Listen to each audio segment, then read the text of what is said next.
کہ اللہ مسبب الاسباب ہے، وہ اسباب کا پابند نہیں ہے، وہ اسباب کا محتاج نہیں ہے، اسباب اس کے محتاج ہیں۔ اگر یہ یقین ہے تو اللہ پر ایمان ہے، یہ نہیں ہے تو تمہارا ایمان اسباب پر ہے، وسائل پر ہے، ذرائع پر ہے، مادیات پر ہے، اللہ پر نہیں۔ اس وقت کہاں راستہ تھا؟ کوئی راستہ تھا؟ سمندر ہے اور ادھر سے لشکر آ گیا ہے۔ کلا ان معی ربی سیہدین۔ اب دیکھیے ایمان کہہ دینا آسان ہے، ہوا معکم اینما کنتم، جہاں کہیں بھی تم ہوتے ہو اللہ تمہارے ساتھ ہوتا ہے، لیکن اس کا یقین قائم ہو جائے تو زمین و آسمان کا فرق واقع ہو جائے۔ یہی بات ہوئی حضور کے ساتھ، غار ہے، چھپے ہوئے ہیں محمد رسول اللہ اور آپ کے وہ یار غار ابو بکر صدیق رضی اللہ تعالی عنہ۔ اقبال نے حضرت ابو بکر کی شان میں چند اشعار ہیں صرف، لیکن واقعہ یہ ہے کہ بھاری بھاری نظموں پر اور قصیدوں پر بھاری، طویل ترین نظمیں اور قصیدے ہیں ان پر بھاری۔ ہمتیں ابو بکر کی ہمت جو ہے، کشت ملت را جو اب، جیسے بارش سے کھیتی اپجتی ہے، ابو بکر کی ہمت اور عزیمت اس امت کو اسی طرح سینچنے والی ہے۔ ثانیے اسلام و غار و بدر و قب،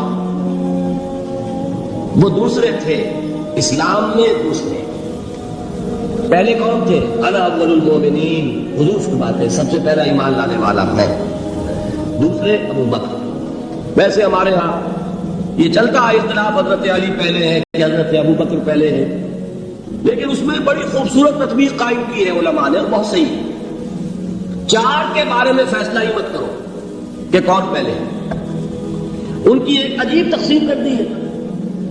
آزاد مردوں میں، بالغ مردوں میں سب سے پہلے ابو بکر، بچوں میں سب سے پہلے علی، خواتین میں سب سے پہلے خدیجہ، اور غلاموں میں سب سے پہلے زید بن حارثہ۔ بڑی پیاری تقسیم ہے، یہ چاروں ہی پہلے ہیں، ہر ایک کے لیے ولیت ہے۔ اور واقعہ یہ ہے کہ اگر زمانی اعتبار سے تعین ہوگا تو پہلے خدیجہ الکبریٰ آئے گی رضی اللہ تعالی عنہ، کسی اور سے بات کرنے کی نوبت بعد میں آ سکتی ہے، پہلے تو اہلیہ محترمہ سے بات ہوئی، آتے ہی پہلی وحی ہوئی ہے، ابھی تبلیغ کا حکم نہیں تھا۔ کس کو بتایا واقعہ؟ ابھی اپنی نبوت کی تبلیغ کا تو حکم ہی نہیں آیا۔ واقعہ کس کا ہے؟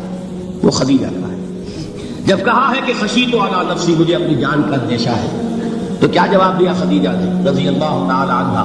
وہ صدیقۃ الکبریٰ ہے۔ صدیقات جو ہے خواتین، ان میں چوٹی پر خدیجہ الکبریٰ ہے رضی اللہ تعالی عنہ، اور صدیق جو مرد ہے ان میں صدیق اکبر ہے ابو بکر صدیق رضی اللہ تعالی عنہ، لیکن صدیقات میں چوٹی پر۔ جب حضور نے فرمایا خشیت علی نفسی، کیا فرمایا، کیا عرض کیا، کیسے تسلی دی؟ نہیں، اللہ آپ کو ضائع نہیں کرے گا، آپ غریبوں کے ہمدرد ہیں، آپ مساکین کے تکالیف رفع کرنے والے ہیں، آپ بیواؤں کی سرپرستی کرتے ہیں، آپ مسافروں کی خدمت کرتے ہیں، اللہ آپ کو ضائع نہیں کرے گا۔ یہ یقین ہے اس خاتون کے اندر۔ خیر وہی کلیانہ بات ہو جائے گی۔ میرے دل پر حضرت خدیجہ رضی اللہ تعالیٰ عنہ کی شخصیت کا بڑا گہرا نقش، جو وہ کوئی اور ہی وقت اور موقع ہوا تو بیان ہوگا۔ بہرحال اقبال نے ایک مصرے میں جو چار اولیتیں جمع کر دی ہیں، ہمتیں کشت امت را جو اب، ثانی اسلام و غار و بدر و قبر۔ اسلام میں حضور کے بعد پہلے کون؟ ابو بکر۔ غار میں حضور کے ساتھ کون؟ ابو بکر۔ بدر کی رات اللہ کا رسول سر سجود، وہ جھاڑ، وہ گھاس پھوس کی جو جھونپڑی بنائی گئی تھی، اور وہاں تلوار ننگی لے کر پہرا دینے والا کون؟ ابو بکر۔ اور اس حجرہ عائشہ میں محمد کے بعد سب سے پہلے دفن ہونے والا کون؟ ابو بکر رضی اللہ تعالی عنہ صلی اللہ علیہ وسلم۔ وہ جو معاملہ میں سنا رہا تھا غار ثور کا، حضرت ابو بکر بھی حضور کے خیال سے لرز گئے ہیں۔ آپ کو یاد ہوگا کہ جا کر پہلے تمام جتنے سوراخ تھے انہیں بند کیا، ایک سوراخ رہ گیا تھا جس کو بند کرنے کے لیے کوئی کپڑا نہیں تھا، وہاں اپنی ایڑی رکھی ہے، تب کہا ہے حضور سے تشریف لائیے، اور اپنے زانو پر حضور کو لٹایا ہے، اور وہاں کسی موذی جانور نے کاٹا ہے، حضور کی آنکھ لگ گئی تھی، اس وقت اس بل کے اندر جو بھی بچھو ہے کیا ہے اللہ عالم اس نے کاٹا ہے، اس کی تکلیف کی وجہ سے ابو بکر کی آنکھوں سے آنسو ٹپک گئے، حضور کے چہرے مبارک پر پڑے ہیں، تو حضور جا کے معاملہ کیا ہے، یہ نہیں ہٹائی وہاں سے، مبادا وہ جانور وہاں سے نکل کر محمد الرسول اللہ کو کوئی گردن پہنچا دے، ابو بکر کی ایڑی ہے، جس طرح چاہے کھا لے، ختم کر دے، جان نکل جائے تب کوئی آج آئے محمد پر تو آئے، لیکن جیتے جیتے وہ ہے ابو بکر۔ حضور کے خیال سے اس وقت حضور نے پھر اپنا دعا میں تو دہن لگایا ہے، اور اس سے پھر آپ کی تکلیف ختم ہوئی، جیسے خیبر میں حضرت علی کی آنکھ دکھ رہی تھی، اس کو جو شفا حاصل ہوئی وہ بھی حضور کے دعا میں دہن سے ہوئی۔ تو بہرحال اس وقت انہوں نے کہا ہے کہ اے نبی یا رسول اللہ، اگر اس وقت ان میں سے کسی نے غیر ارادی طور پر بھی اپنے قدموں کی طرف جھانک کیا تو پکڑے جائیں گے۔ کیا جواب تھا اللہ کے رسول کا؟ لا تحزن ان اللہ معنا، اللہ ہمارے ساتھ ہے، کیوں گھبراتے ہو ابو بکر؟ یہ ہے ایمان باللہ، میرا مالک اللہ، میرا رازق اللہ، میرا محافظ اللہ، میرا مددگار اللہ، میرا پشت پناہ اللہ، میرا دوست اللہ۔ یہ دوستی ہے اللہ کی جو لب لباب ہے، حاصل ہے ایمان کا، اسی کا نام ولایت ہے، اور یہ اللہ کے سروں پر سینگ نہیں ہوتے۔ جس کے دل میں ایمان راسخ ہو چکا ہو وہی اللہ کا ولی ہے، جسے اللہ پر یقین ہو چکا ہے وہی اللہ کا ولی ہے، جسے یقین ہے اللہ میرے ساتھ ہے، میرا مددگار، میرا پشت پناہ، میرا ساتھی، میرا دوست، میرا محبوب، میرا محب۔ اللہ اہل ایمان سے محبت کرتا ہے، واللہ یحب الصادقین، ان اللہ یحب الذین یقاتلون فی سبیلہ صفا کانہم بنیان مرصوص۔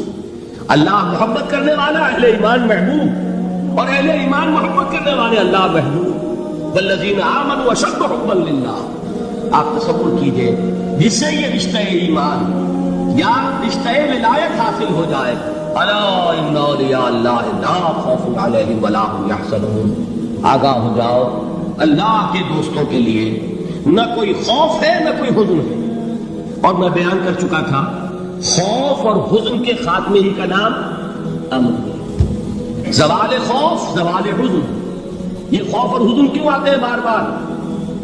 اللہ تخافوا ولا تحزنوا، دونوں آ گئے، الا ان اولیاء اللہ لا خوف علیہم ولا هم یحزنون، پھر وہی دو۔ وہ کیوں ہے؟ خوف ہوتا ہے کسی مستقبل کی بات کا، یہ نہ ہو جائے، وہ نہ ہو جائے، یہ نقصان نہ پہنچ جائے، یہ تکلیف نہ ہو، یہ گردن نہ آ جائے، خوف ہے مستقبل سے۔ حزن ہے یہ کیوں ہوا، یہ نہیں ہونا چاہیے تھا، یہ میرا فلاں چیز میرے ہاتھ سے جاتی رہی، فلاں موقع نکل گیا، اب بیٹھے ہوئے ہیں اندر ہی اندر پڑھ رہے ہیں، صدمہ ہے اور رنج ہے۔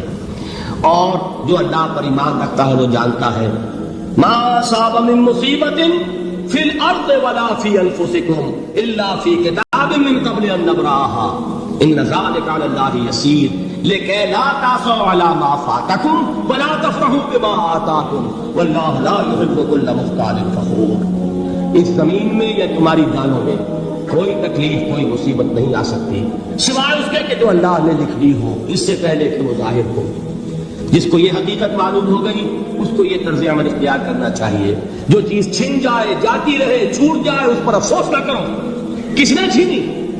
دوست نے، دوست کے فیصلے پر شکایت، دوستی کو بٹا لگا رہے ہیں، سرے تسلیم خم ہے جو مزاج یار میں آئے۔ اگر دوستی ہے تو پھر تو تمہیں گردن جھکانی چاہیے کہ ہر اتفاقی ہماری غیر الطاف، جو بھی میرا ساتھی میرے پیارے میں ڈال دے اس کا کرم ہے، جو اس کی طرف سے آئے اس پر کوئی رنج نہیں، کوئی صدمہ نہیں، کوئی غم نہیں، کوئی شکایت نہیں، کوئی شکوہ نہیں، اور جو ہوگا وہ اس کے اذن کے بغیر نہیں ہوگا، اور اس کا اذن ہوگا تو یقیناً میرے لیے خیر ہی خیر ہے، چاہے وہ ناگوار شے ہو، بظاہر مجھے اچھی نہ لگ رہی ہو، میری شارٹ سائٹڈنس میں مجھے وہ نظر آ رہی ہے کہ میرے لیے بری ہے، لیکن قرآن نے کہا ہے آسان تکرہوا شیئا وہو خیر لکم وآسان تحبوا شیئا وہو شر لکم واللہ یعلم وانتم لا تعلمون۔ ہو سکتا ہے تم کسی چیز کو ناپسند کرو، دراحال ہے کہ اسی میں تمہارا خیر ہو، اور ہو سکتا ہے تم کسی چیز کو پسند کرو، ذرا حالے کہ اس میں تمہارا شر ہو، اللہ جانتا ہے تم نہیں جانتے۔ جب مجھے یہ بات معلوم ہو گئی، میں نے اپنا معاملہ اللہ کے حوالے کیا۔ شکر تم بے تو مایا خیش رہا، تو دانی حساب کم و بیش رہا۔ اے رب، جو تو چاہتا ہے وہ ہو، تیرے علم میں جو شے میرے لیے خیر ہے وہ ہو جائے، میری کوئی پسند نہیں، میری کوئی چاہت نہیں، یہ ہے راضی برضائے رب۔ اکبر الہآبادی نے اسے کہا ہے، رضائے حق پہ راضی رہ، یہ حرف آرزو کیسا، خدا خالق، خدا مالک، خدا کا حکم تو کیسا۔ جب میں آ گیا بیچ میں، میری پسند، میری مرضی، میری خواہش، میری چاہت، یہی تو شرک ہے۔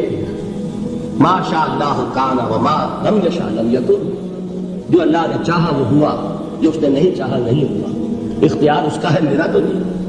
رضائے حق پہ راضی رہے، یہ حرف آرزو کیسا، خدا خالق، خدا مالک، خدا کا حکم تو کیسا۔ اقبال نے اسے کہا ہے فارسی میں، اب آپ کہیں اس کا ترجمہ بھی کرو تو وہ مجھے ذرا اس وقت کچھ بہت ہی بدذوقی کسی بات نظر آئے گی۔ جائیے پوچھئے کسی سے جسے فارسی آتی ہو، برو کشید پہ جا کے ہست بود مرا، چوکدہا کے مقام رضا کشور مرا۔ مجھے تو تمام پیچ و خم سے نکال دیا اس مقام رضا نے، میں راضی برضائے رب ہوں، جو فیصلہ اس کا میں اس پر راضی ہوں۔ تو کہاں کا حزن اور کس کا خوف، یہی زوال حزن اور زوال خوف، یہی ہے امن، یہ نتیجہ ہے ایمان کا۔ تو جان لیجئے یہ ہے لب لباب، یہ ہے حاصل ایمان کا، یہ ہے تو ایمان ہے، یہ نہیں ہے تو ایمان نہیں۔